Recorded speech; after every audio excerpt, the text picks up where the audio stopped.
자, 안녕하세요. 부동산 가르쳐 드리는 한의사 아지트입니다. 자, 오늘은 좀 약간 잡담을 좀 할 예정입니다. 왜냐면 드디어 구독자 5,000명이 넘었습니다. 제가 구독자 1,000명 넘었던 게 작년 8월이었는데요. 그때는 게임 유튜브였고요. 이제 작년 11월부터 부동산 유튜브로 좀 바꾸고 나서 부동산 공인중개사 공부법 가르쳐 드리는 유튜브로 바꾸고 나서 좀 생각보다 제가 생각했던 것보다는 구독자가 빨리 늘고 있어요. 다른 유튜버 분들이 보면 되게 비웃을 숫자인데 제 기준으로 생각보다 굉장히 빨리 올라가고 있습니다. 어쨌든 감사합니다. 많은 구독해 주신 분들 감사드리고요. 자, 5,000명 구독 기념으로 오늘은 아무 말 대잔치를 좀 할 예정입니다. 그냥 아무 말이 나는 건 아니고요. 댓글에서 자주 물어보는 질문이기도 하고 저한테 개인적으로 이제 아는 분들, 지인분들도 자주 물어보는 질문이라서 그런 것들도 좀 얘기하고 제가 개인적으로 하고 싶었던 이야기들도 좀 할까 합니다. 자, 제일 많이 물어보는 질문 첫 번째가 이거예요. 한의사인데 공인중개사 왜 따셨어요? 한의사인데 왜 공인중개사를 하세요? 요 질문입니다. 그 댓글 중에서도 그 말이 있었어요. 그러니까 이분들이 그런 생각인 것 같아요. 그 댓글에서 다신 분들은 저기 한의원 하다가 망해가지고 이제 먹고 살려고 하다 보니까 어쩔 수 없이 공인중개사도 하려고 하나 보다. 공인중개사도 잘 안 되니까 유튜브라도 해가지고 돈 벌려고 하나 보다. 참 불쌍한 사람이네. 참 안쓰럽네. 이렇게 생각하시는 것 같아요. 죄송한데 한의원 하고 있습니다. 지금 저 한의원 계속 하고 있고요. 한의원에서 나름대로 먹고 살 만큼 뭐 잘 벌고 있습니다. 나름대로. 원래 얘기로 돌아가서 왜 공인중개사 땄느냐 그거부터 좀 말씀을 드릴게요. 댓글뿐만 아니고 이건 진짜 지인들한테나 주변 사람들한테 많이 물어봐요. 예전에 공인중개사들 합격자 모임이나 공인중개사 모임 같은 데도 제가 종종 나가거든요. 거기 가서도 자주 얘기 듣습니다. 한의사인데 왜? 왜? 이런 식으로 듣습니다. 근데 사실 특별한 거 아니에요. 한의사뿐만 아니고요. 의사나 변호사분들도 공인중개사 따신 분들 많아요. 여러분들이 잘 몰라서 그렇지 생각보다 많습니다. 한의사니까 공인중개사 시험 정도는 쉽게 따겠지. 그냥 뭐 재미삼아 땄나 보다. 이렇게 좀 안 좋은 쪽으로 생각하시는 분들도 있어요. 좀 약간 이렇게 재수없게 보는 그런 분들도 있는데, 공인중개사 시험을 재미로 땄다라고 생각하시는 분이면 그분은 공인중개사 시험을 잘 모르시거나 적어도 공인중개사 시험을 공부를 전혀 안 해보신 분들일 거예요. 공인중개사 공부를 조금이라도 해보신 분이면 재미로 공인중개사를 땄다 이 말은 못 할 거예요. 그러니까 지금의 공인중개사 시험이요. 재미로 딸 수 있을 만큼 그렇게 만만하지가 않습니다. 되게 어려워요. 게다가 제가 지금 이 공인중개사 공부법 유튜버를 이제 운영하고 있는 이유 중에 하나기도 한데, 제가 60점, 이렇게 합격점이 60점이죠. 100점 만점에 60점인데, 60점을 까딱까딱하게 넘었으면 제가 말하는 게 별로 설득력이 없겠죠.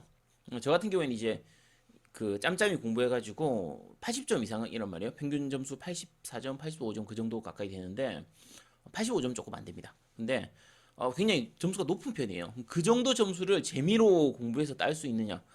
제가 그 정도 능력자는 아닙니다.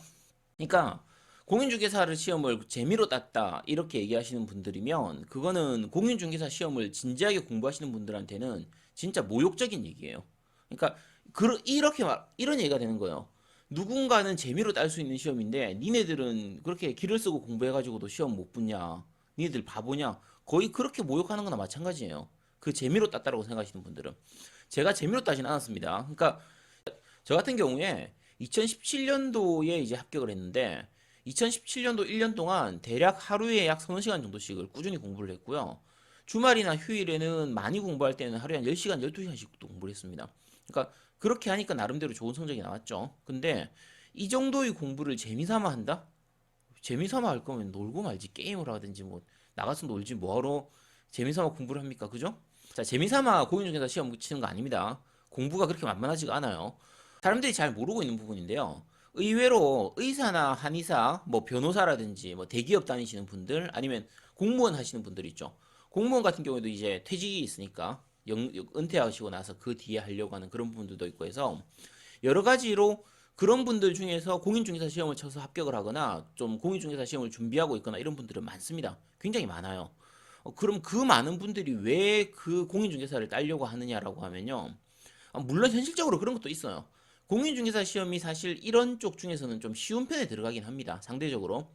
다른 전문직에 비해서는 훨씬 쉬운 편이니까 쉽게 딸 수 있는 거고 나름대로의 활용도도 있고 하다 보니까 따는 부분도 있는데 사실 공인중개사라는 직업 자체가 그렇게까지 매력적인 직업은 아니에요. 그러니까 방금 말씀드린 그런 전문직들보다도 좋은 직업이냐, 뭐 수입이 좋냐 이런 건 아니죠. 당연히 평균 수입은 그런 전문직보다는 떨어집니다. 떨어지는데 그렇다고 해서 그렇게 쓸모없는 자격증도 아니고요.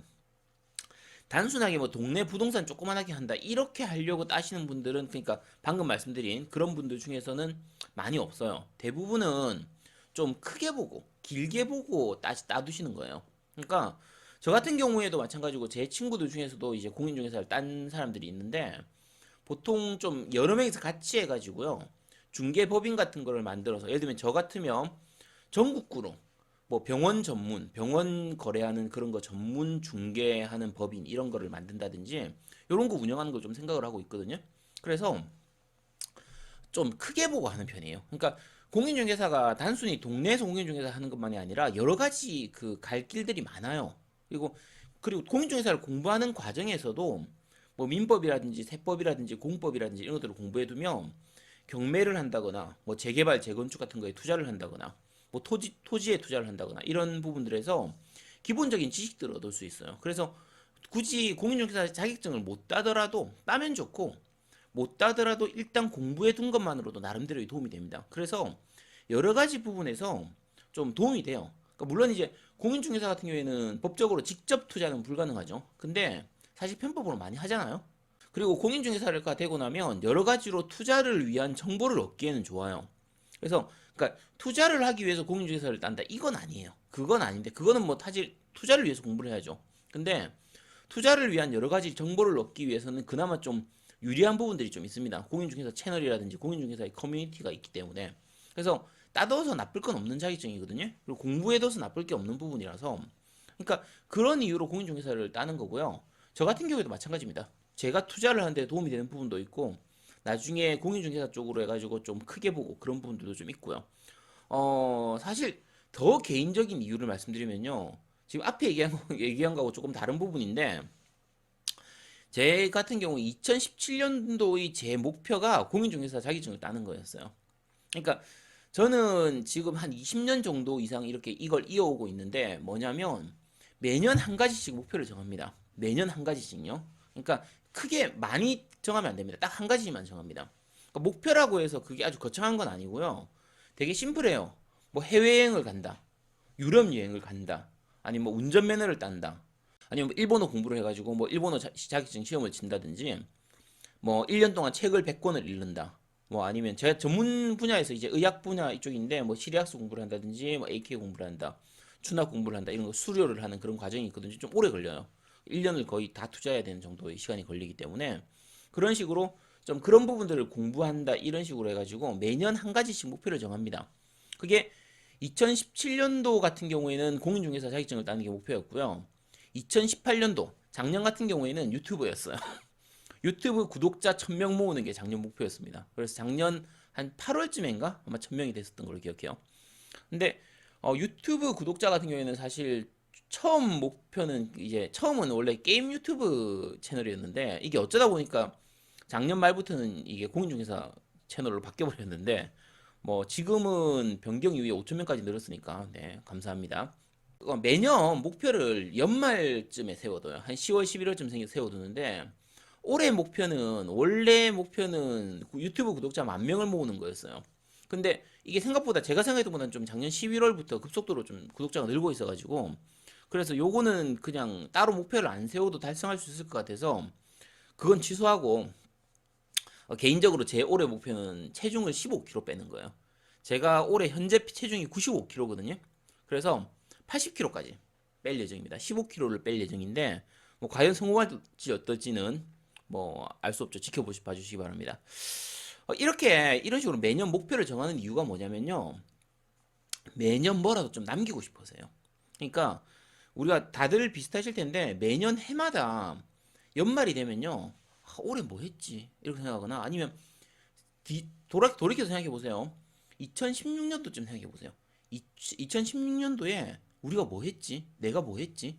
2017년도에 내가 뭐 했지? 라고 생각을 하면 잘 기억이 안 나요. 이게 특히 나이가 들면 들수록 더한데 연초에는 뭐 올해는 뭐 해야지, 올해는 뭐 해야지 이렇게 목표를 나름대로 세우는데 해가 지나고 나서 연말쯤 되면요. 그날 그 해에 딱히 뭐 한 게 생각이 나는 게 없어요. 그냥 1년이 진짜 휙 지나가 버려가지고 1년간 뭐 했는지 아무것도 몰라요. 그래서 저 같은 경우에는 매년 한 가지씩만 목표를 정합니다. 한 가지만 목표를 정하고요. 그 하나만 확실하게 달성을 해요. 그 한 가지만 달성을 하면 그 해는 성공한 거예요. 나머지 일들이 어떻게 되든 상관없습니다. 어쨌든 그 해에 그 한 가지 목표만 달성을 하면은 그걸로 끝이에요. 진짜 사소한 거라도 상관없어요. 아까 말씀드린 것처럼 그냥 해외여행을 간다. 그러니까 예전에 한 20년 전에는 해외여행 가는 게 그렇게 쉽지가 않았거든요.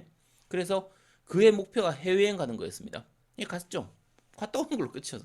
지금 생각하면 해외여행 뭐 가면 그만이지. 지금 비행기 타고 아무 데나 가면 되는데 싶은데 그때는 그냥 그게 1년 목표였습니다. 뭐 그런 식으로 이제 목표를 세우는 거예요. 그러니까 이게 다른 게 없어도요. 그 한 가지 목표만 달성을 하면요. 그 해가 끝날 때쯤 되면 약간의 충실감을 얻을 수 있어요. 아, 내가 올해도 해냈어 하는 그 약간 만족감이랄까 충실감이랄까 그런 게 있어가지고 그 다음 해에도 다른 일을 하는데 도움이 됩니다. 그래서 계속 뭔가를 해 나가는 거. 그러니까 우리가 그 제가 싫어하는 게 꼰대가 되는 거예요. 나이 들어서 꼰대 되는 게 싫거든요. 그래서 꼰대가 되지 않으려면 끊임없이 공부하고 끊임없이 그런 거 있잖아요. 일신 우일신. 날마다 바뀌어야 된다고 생각을 해요. 작년의 나보다 올해의 내가 좀 더 나아져야 된다고 생각을 하거든요. 그러기 위해서 계속 매년 목표를 세워서 이렇게 그거를 달성해 나가려고 합니다. 적어도 작년까지를 기준으로 2018년도까지 기준으로 하면요. 제가 그렇게 목표를 세운 게 한 그러니까 1998년쯤부터 97년이네요. 97년부터 그런 식으로 목표를 세웠는데 그때부터 지금까지는 아직까지 목표를 못 이룬 적은 한 번도 없어요. 항상 이뤘거든요. 올해도 이룰 수 있을지는 아직 모르겠습니다. 다이어트가 제일 힘든 것 같아. 아씨. 자, 어쨌든 뭐 지금까지 현직 한의사가 공인중개사가 된 부동산 공인중개사가 된 이유에 대해서 설명을 드렸는데 납득을 하실지 잘 모르겠습니다. 이 정도면 뭐 납득할 만한 답변이 될 거라고 생각을 하는데 뭐 안 돼도 할 수 없죠. 뭐 본인이 납득을 못 하신다는데 어떡하겠어요. 그죠? 근데 약간 제가 오히려 또 궁금한 게 왜 공인중개사 된 것만 궁금해요? 저 같은 경우에는 사실 딴 거를 많이 해요. 게임 팟캐스트 MC도 하고 있고요. 게임 스트리머도 하고 있고 지금 여러분들이 보고 계시는 이 유튜브도 하고 있어요. 안 궁금하세요? 왜 그런 것까지 다 하고 있는지? 자, 질문에 대해서는 다음 편에서 답변 드리도록 하겠습니다.